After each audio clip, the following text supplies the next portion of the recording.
السلام علیکم ورحمۃ اللہ وبرکاتہ۔ آج کے ہمارے بیان کا موضوع ہے سیرت حضرت عمر فاروق رضی اللہ تعالی عنہ۔ اس سے پہلے آپ ہمارے چینل کو سبسکرائب کریں، بیل آئیکن کو پریس کریں، لائک اور شیئر کریں۔ نحمدہ ونصلی علی رسولہ الکریم، اما بعد فاعوذ باللہ من الشیطان الرجیم، بسم اللہ الرحمن الرحیم۔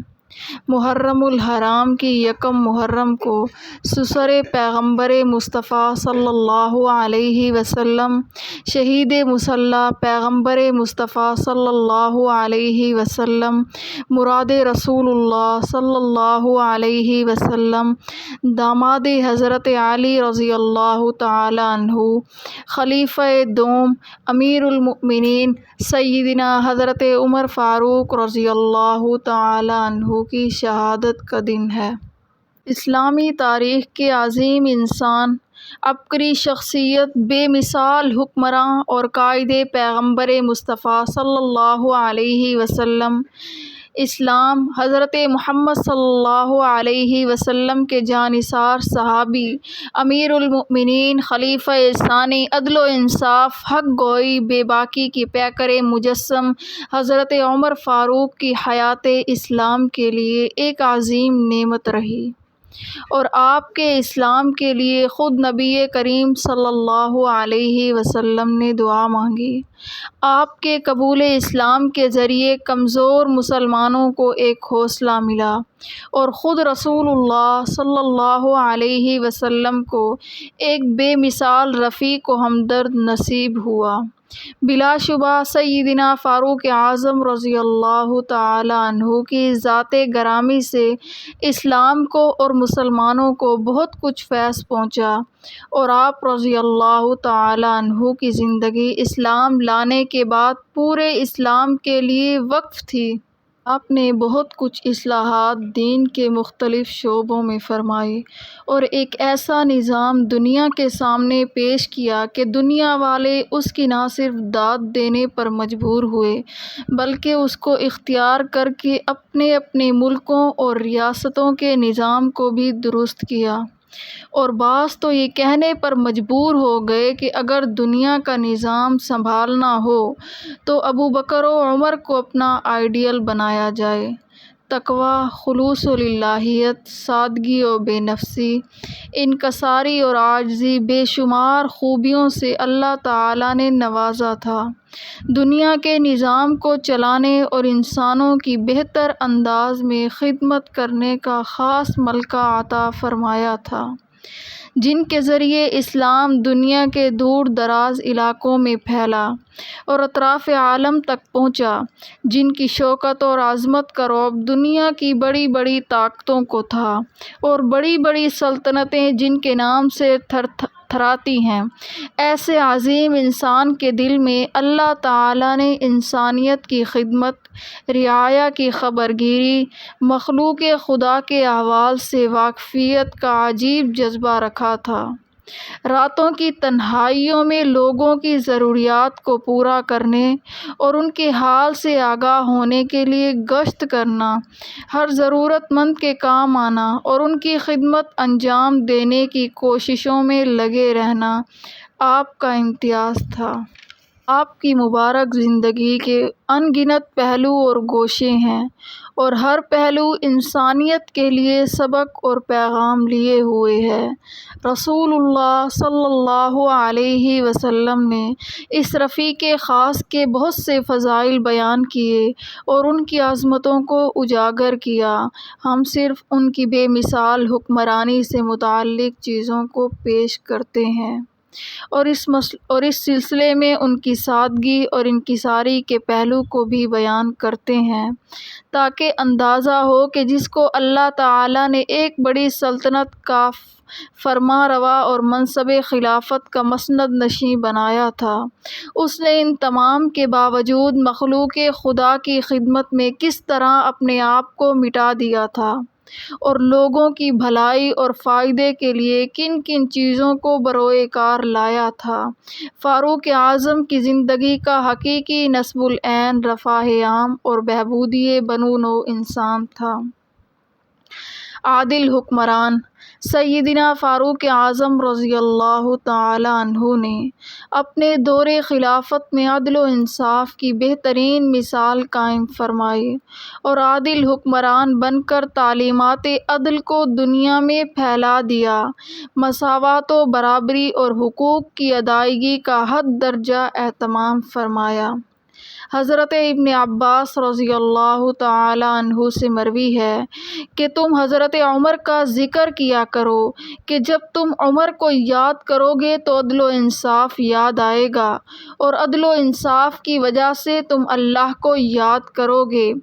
ایک مرتبہ قیصر نے اپنا ایک قاصد حضرت عمر فاروق رضی اللہ تعالی عنہ کے پاس بھیجا تاکہ احوال کا جائزہ لے اور نظام و انتظام کا مشاہدہ کرے۔ جب وہ مدینہ منورہ آیا تو اس کو کوئی شاہی محل نظر نہیں آیا۔ اس نے لوگوں سے معلوم کیا کہ تمہارا بادشاہ کہاں ہے؟ صحابہ کرام رضوان اللہ علیہم اجمعین نے کہا، ہمارا کوئی بادشاہ نہیں ہے، البتہ ہمارے امیر ہیں جو اس وقت مدینہ سے باہر گئے ہوئے ہیں۔ قاصد تلاش کرتے ہوئے اس مقام پر آ گیا جہاں امیر المؤمنین سیدنا عمر فاروق رضی اللہ تعالی عنہ دھوپ کی گرمی میں سخت ریت پر اپنے دورے کو تکیہ بنائے آرام فرما رہے تھے۔ پسینہ آپ کی پیشانی سے ٹپک رہا تھا۔ جب اس نے دیکھا تو سیدنا عمر رضی اللہ تعالی عنہ کا جاہ و جلال اور رعب سے وہ گھبرا گیا۔ اس نے کہا، اے عمر، واقعی تو عادل حکمران ہے، اسی لیے تو آرام سے ہے، بغیر کسی پہرہ اور حفاظتی انتظامات کے، تنہا خوف اور ڈر کے بغیر آرام کر رہا ہے، اور ہمارے بادشاہ ظلم کرتے ہیں، اسی لیے خوف و ہراس ان پر چھایا رہتا ہے۔ میں گواہی دیتا ہوں کہ تیرا دین حق ہے۔ میں اگر قاصد بن کر نہیں آتا تو مسلمان ہو جاتا، لیکن میں جا کر اسلام قبول کروں گا۔ سبحان اللہ! اللہ تعالیٰ نے آپ کو جو بلند مقام و مرتبہ عطا فرمایا تھا اور آپ کی حکمرانی کے چرچے طول و عرض میں پھیل چکے تھے، لیکن اس کے باوجود بھی تواضع، سادگی اور زہد و تقویٰ میں غیر معمولی اضافہ ہی ہوتا گیا۔ آپ ہر وقت اسی فکر میں رہتے کہ رسول اللہ صلی اللہ علیہ وسلم نے جس حال میں چھوڑا اسی پر پوری زندگی گزر جائے۔ عمدہ کھانوں، بہترین غذاؤں اور اسباب طعام سے ہمیشہ گریز ہی کیا کرتے تھے۔ ایک مرتبہ اہل بصرہ کا ایک وفد حضرت عمر رضی اللہ تعالی عنہ کے پاس آیا۔ ان لوگوں کے لیے روزانہ 3 روٹیوں کا انتظام ہوتا۔ وہ کہتے ہیں کہ ہم نے کبھی بطور سالن کے روغن زیتون پایا، کبھی گھی، کبھی دودھ، کبھی خشک کیا ہوا گوشت جو باریک کر کے ابال لیا جاتا تھا، کبھی تازہ گوشت، اور یہ کم ہوتا تھا۔ انہوں نے ایک روز ہم سے کہا، اے قوم، میں اپنے کھانوں کے متعلق تم لوگوں کی ناگواری اور ناپسندیدگی محسوس کرتا ہوں۔ اگر میں چاہوں تو تم سب سے اچھا کھانے والا، تم سب سے اچھی زندگی بسر کرنے والا ہو جاؤں۔ میں بھی سینے اور کوہان کے سالن اور باریک روٹیوں کے مزے سے ناواقف نہیں ہوں، لیکن میں نے اللہ تعالیٰ کا یہ فرمان سن رکھا ہے، اذھبتم طیباتکم فی حیاتکم الدنیا واستمتعتم بہا۔ لباس و پوشاک میں بھی اسی طرح کی سادگی آپ نے اختیار کی، جو ہر ایک کے لیے نہایت حیرت انگیز اور ایمان افروز ہے۔ حضرت حسن فرماتے ہیں کہ ایک مرتبہ حضرت عمر رضی اللہ تعالی عنہ خطبہ دے رہے تھے اور آپ کے جسم پر جو لباس تھا اس میں 12 پیوند لگے ہوئے تھے۔ راتوں کو گشت کرنا۔ حضرت عمر رضی اللہ تعالی عنہ نے حکمرانی کرنے اور نظام سلطنت کو چلانے کا بے مثال انداز دیا ہے۔ ایک حاکم کی کیا فکریں ہونی چاہیے اور رعایا کی خبرگیری کے لیے کیا طریقہ کار اختیار کرنا چاہیے، اس کو بہتر طور پر آپ نے پیش کیا اور بتایا کہ جس کے دل میں خوف خدا اور آخرت کا احساس ہوتا ہے تو پھر وہ تخت اور حکومت کے ملنے کے بعد اپنی عوام کی فکروں سے بے نیاز نہیں ہو سکتا۔ چنانچہ حضرت عمر رضی اللہ تعالی عنہ کا معمول تھا کہ آپ راتوں کو گلیوں میں گشت کرتے تھے۔ جب لوگ آرام و راحت کے لیے گھروں میں چلے جاتے، آپ حالات سے آگاہی حاصل کرنے اور پریشان حالوں کی پریشانیوں سے واقف ہونے کے لیے باضابطہ چکر لگاتے، اور جو کوئی مصیبت زدہ ملتا، پریشان حال نظر آتا، مسافر یا اجنبی غم کا شکار دکھائی دیتا تو خلیفہ وقت خاموشی سے کام انجام دے جاتے تھے اور احساس تک ہونے نہیں دیتے تھے کہ یہ وہی عمر ہے جس کی عظمت کے ڈنکے عالم میں بج رہے ہیں۔ ایک رات آپ رضی اللہ تعالی عنہ گشت کر رہے تھے کہ مدینہ کے 3 میل فاصلے پر مقام حرا پہنچے۔ دیکھا کہ ایک عورت پکار رہی ہے اور 2-3 بچے رو رہے ہیں۔ پاس جا کر حقیقت حال دریافت کی۔ اس نے کہا بچے بھوک سے تڑپ رہے ہیں، ان کو بہلانے کو خالی ہانڈی چڑھا دی ہے۔ حضرت عمر رضی اللہ تعالی عنہ اسی وقت مدینہ آئے، آٹا، گھی، گوشت اور کھجوریں لے کر نکلے۔ ساتھ آپ کا غلام اسلم بھی تھا۔ اس نے کہا میں لیے چلتا ہوں، مجھے دے دیجیے۔ آپ نے فرمایا قیامت کے دن میرا بوجھ تم نہیں اٹھاؤ گے۔ پھر آپ خود ہی سامان لے کر اس عورت کے پاس آئے۔ اس نے کھانا پکانے کا انتظام کیا۔ حضرت عمر رضی اللہ تعالی عنہ خود چولہا پھونکتے تھے۔ کھانا تیار ہوا تو بچے خوشی خوشی اچھلنے لگے۔ حضرت عمر رضی اللہ تعالی عنہ دیکھتے تھے اور خوش ہوتے تھے۔ رات میں گشت کے دوران آپ نے بے شمار پریشانیوں کی امداد کی، اور آپ کا مقصد بھی یہی تھا کہ تنہائیوں میں نہ جانے کتنے لوگ پریشانی سے دوچار ہوں گے تو ان کے کام آیا جائے۔ اس سلسلے میں بہت واقعات ہیں جس سے آپ کی ہمدردی اور فکر مندی اور رعایا کی خبرگیری کے جذبات نمایاں نظر آتے ہیں۔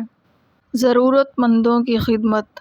حضرت عمر رضی اللہ تعالی عنہ کے خدمت خلق کا انداز بھی بڑا نرالا تھا۔ گلیوں میں گشت لگاتے ہی تھے۔ نظام خلافت ایسا بنایا تھا کہ کوئی ضرورت مند محروم نہ رہنے پائے۔ حاکم اور عمال بھی ایسے متعین فرمائے تھے جو ہر وقت راحت رسانی کی فکر میں کوشاں رہتے تھے۔ ساتھ میں خود امیر المؤمنین حضرت عمر فاروق رضی اللہ تعالی عنہ بھی ضرورت مندوں کی حاجت پوری کرنے میں لگے رہتے تھے، بلکہ آپ کی پوری زندگی انسانیت کے لیے وقف تھی، خدمت میں گزار دی۔ اسی میں آپ کو مزہ آتا اور دل کو سکون و راحت نصیب ہوتی۔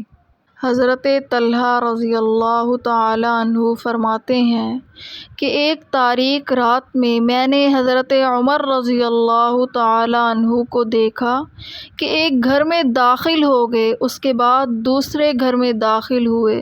صبح میں نے اس مکان میں داخل ہو کر دیکھا کہ ایک نابینا بوڑھی بیٹھی ہے۔ میں نے اس بوڑھی سے پوچھا وہ کون تھے، تجھے معلوم ہے؟ اس نے کہا کہ وہ اسی طرح میرے پاس آ کر میری ضروریات کو پوری کر کے چلے جاتے ہیں اور صفائی ستھرائی کر کے واپس ہو جاتے ہیں۔ میں نے کہا کہ وہ تو حضرت عمر رضی اللہ تعالی عنہ ہیں۔ ایک رات آپ رضی اللہ تعالی عنہ مدینہ کے ایک راستے سے گزر رہے تھے تو دیکھا کہ ایک خیمہ لگا ہوا نظر آیا جو کل نہیں تھا۔ اس کے باہر ایک بدو بیٹھا ہوا ہے اور اندر سے رونے کی آواز آ رہی ہے۔ حضرت عمر رضی اللہ تعالی عنہ فوری اس کے قریب گئے، حال دریافت کیا، رونے کا سبب معلوم کیا۔ اس نے کہا کہ میری بیوی درد ذہ میں مبتلا ہے اور کوئی خاتون نہیں جو اس مشکل وقت میں میری مدد کر سکے۔ حضرت عمر رضی اللہ تعالی عنہ گھر تشریف لائے۔ اہلیہ محترمہ حضرت ام کلثوم رضی اللہ تعالی عنہا سے فرمایا کہ اللہ تعالیٰ نے آج تمہیں نیکی کمانے کا ایک موقع دیا ہے، کیا تم اس سے فائدہ اٹھاؤ گی؟ بیوی نے کہا کہ ضرور، آپ بتلائیے کیا کام ہے؟ آپ نے فرمایا کہ ایک اجنبی عورت درد ذہ میں مبتلا ہے، اس کے پاس کوئی عورت نہیں ہے، لہٰذا تم جلدی سے ضرورت کا سامان لے کر میرے ساتھ چلو۔ حضرت ام کلثوم رضی اللہ تعالی عنہا آپ کے ساتھ نکل گئی۔ حضرت عمر رضی اللہ تعالی عنہ نے ہانڈی خود اٹھا لی۔ خیمہ آتے ہی وہ اندر چلی گئی۔ باہر آپ نے آگ جلا کر ہانڈی چڑھا دی۔ کچھ دیر بعد اندر سے آواز آئی کہ امیر المؤمنین، اپنے دوست کو بیٹے کی خوشخبری سنا دیجیے۔ جیسے اس دیہاتی نے امیر المؤمنین کا لفظ سنا تو گھبرا گیا۔ آپ رضی اللہ تعالی عنہ نے فرمایا کہ گھبراؤ نہیں، اطمینان رکھو۔ پھر جو کھانا تیار ہوا تھا اندر دے دیا کہ اس خاتون کو کھلایا جائے۔ اس کے بعد آپ نے اس بدوی سے کہا کہ تم بھی کھا لو، بہت دیر سے بھوکے ہو، اور یہ کہہ کر رخصت ہو گئے کہ صبح آ جاؤ، بچے کا روزینہ مقرر ہو جائے گا۔ سیدنا عمر رضی اللہ تعالی عنہ کی مبارک زندگی میں اس طرح کے کئی واقعات ہیں کہ آپ نے خاموشی کے ساتھ لوگوں کی مدد کی، پریشان حالوں کی خدمت کی اور محتاجوں کی ضروریات کی تکمیل فرمائی۔ غلاموں کے ساتھ حسن سلوک۔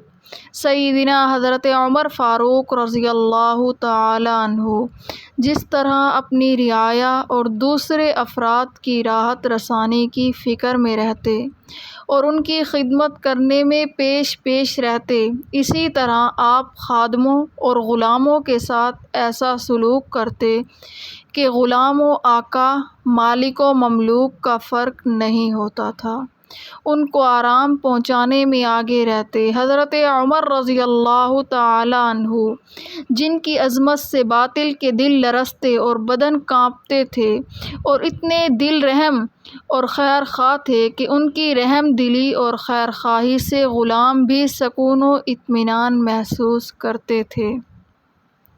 حضرت عمر رضی اللہ تعالی عنہ جب حج کے لیے مکہ مکرمہ تشریف لائے تو حضرت صفوان بن امیہ رضی اللہ تعالی عنہ نے دعوت دی اور کھانا ایسے بڑے برتن میں لایا گیا جس کو 4 آدمی اٹھا سکتے تھے، تو خادموں نے کھانا لا کر رکھ دیا اور واپس ہونے کے لیے حضرت عمر رضی اللہ تعالی عنہ نے فرمایا کہ تم لوگ ہمارے ساتھ نہیں کھاؤ گے؟ تو ان خادموں نے کہا کہ نہیں، ہم بعد میں کھا لیں گے۔ یہ بات سن کر آپ رضی اللہ تعالی عنہ سخت ناراض ہوئے اور ارشاد فرمایا کہ اللہ تعالی لوگوں پر رحم کرے، یہ ابھی تک طبقات میں بٹے ہوئے ہیں۔ پھر خدام کو حکم دیا کہ بیٹھ جاؤ، چنانچہ سب نے کھانا کھایا۔ آپ رضی اللہ تعالی عنہ نے عیسائی اور غیر مسلم خادموں اور غلاموں کے ساتھ بھی حسن سلوک اور خیر خواہی کا معاملہ فرمایا اور ان کی راحت کا پورا اہتمام فرمایا۔ جانوروں پر رحم۔ حضرت عمر فاروق رضی اللہ تعالی عنہ دین کے معاملے میں جتنے سخت اور مضبوط تھے، رہن سہن کے لحاظ اور حقوق کی ادائیگی کے اعتبار سے اتنے ہی نرم دل اور رحم دل تھے۔ ذمہ داری کو پورا کرنے اور انسانیت کی فلاح و بہبودی کے لیے تڑپنے والے تھے۔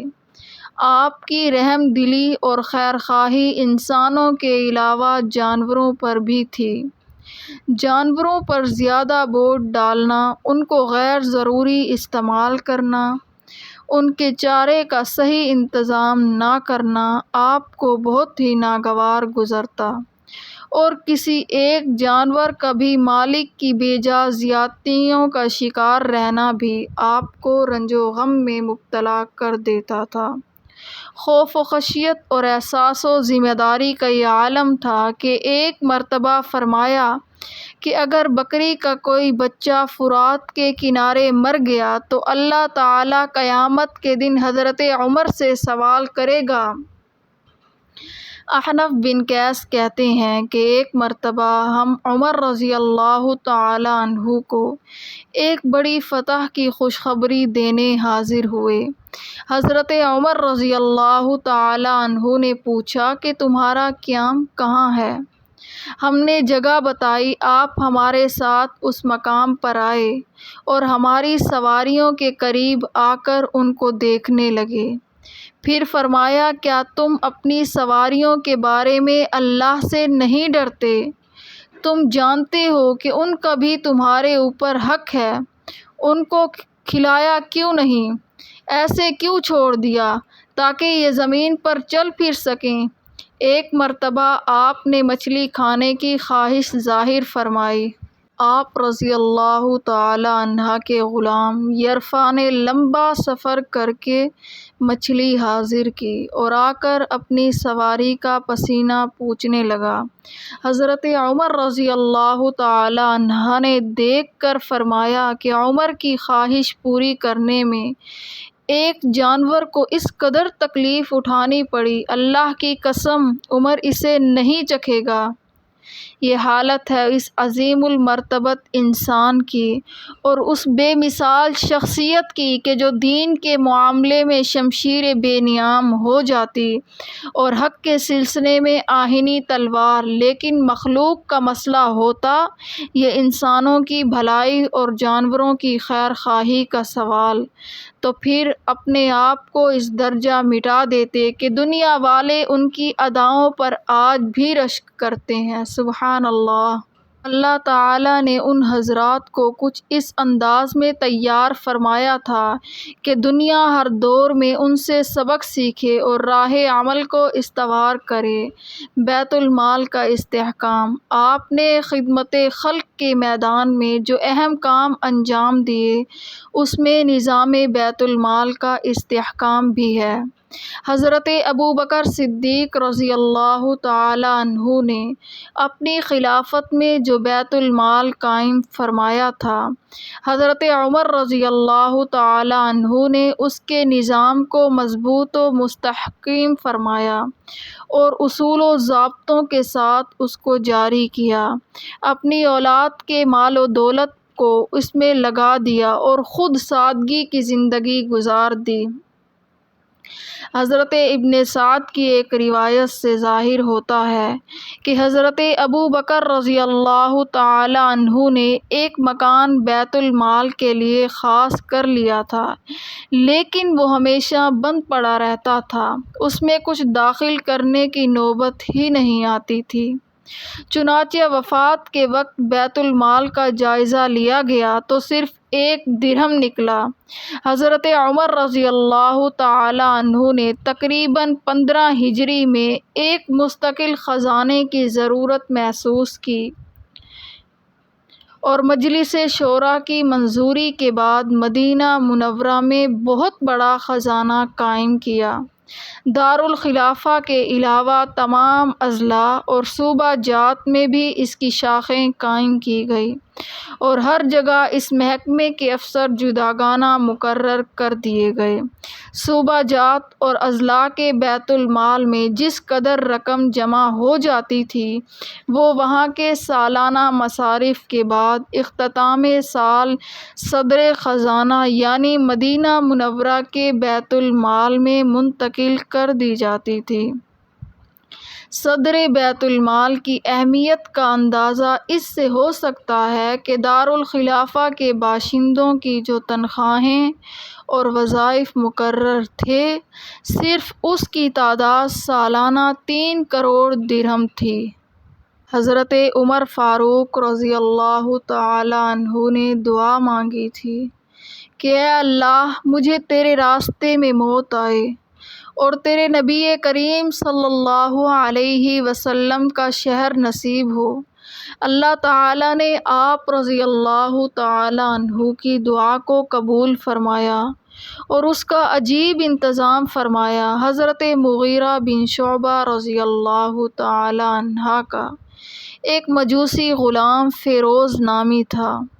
اس نے ایک مرتبہ اپنے مالک حضرت مغیرہ کی شکایت کی کہ وہ مجھ سے زیادہ محصول طلب کرتے ہیں۔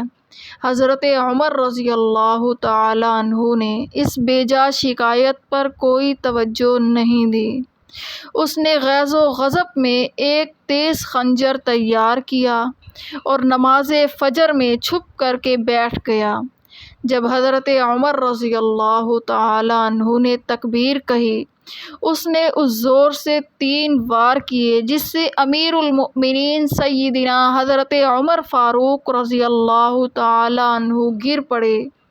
موت و حیات کی اس کشمکش میں حضرت عبد الرحمن بن عوف کو نماز پڑھانے کے لیے آگے بڑھایا۔ نماز مکمل ہوئی تو آپ رضی اللہ تعالی عنہ نے صحابہ کرام کو کہا کہ قاتل کا پتہ لگاؤ کہ کس نے مارا۔ ابو لولو نے تقریباً 13 صحابہ کو زخمی کر دیا اور جب وہ بالکل گرفت میں آ چکا تو اسے خود خنجر مار کر ہلاک ہو گیا۔ حضرت عمر رضی اللہ تعالی عنہ کو 26 ذی الحج کو 33 ہجری کو خنجر مارا گیا اور 1 محرم الحرام 24 ہجری کو شہادت عظمیٰ کا سانحہ پیش آیا اور تدفین عمل میں آئی۔ آپ کی خلافت 10 سال 5 مہینے 21 دن رہی۔ آپ کی خواہش تھی کہ آپ کو اپنے 2 رفیقوں کے پہلو میں جگہ ملے۔ حضرت عائشہ صدیقہ رضی اللہ تعالی عنہا نے امیر المؤمنین کی اس تمنا کو پورا کیا اور حجرے میں تدفین کی اجازت دے دی۔ سبحان اللہ وآخر دعوانا ان الحمد للہ رب العالمین۔